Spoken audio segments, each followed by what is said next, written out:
Magandang hapon sa inyong lahat. Narito ang weather update ngayong hapon ng Thursday, April 17, 2025. Ang weather update na ito ay batay sa opisyal na ulat mula sa PAGASA at iba pang mapagkakatiwalaang sources. Wala kaming kaugnayan sa PAGASA o alinmang ahensya ng gobyerno.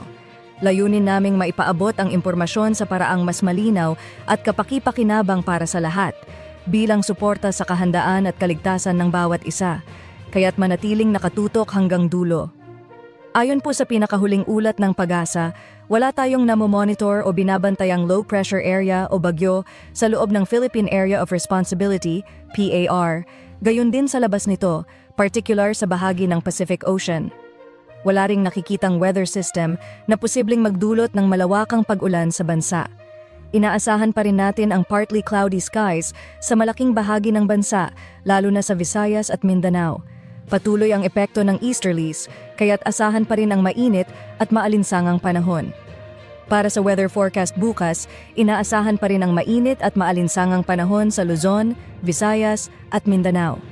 Bahagyang maulap hanggang maulap ang kalangitan at may posibilidad pa rin ng scattered rains and thunderstorms lalo na sa hapon o gabi.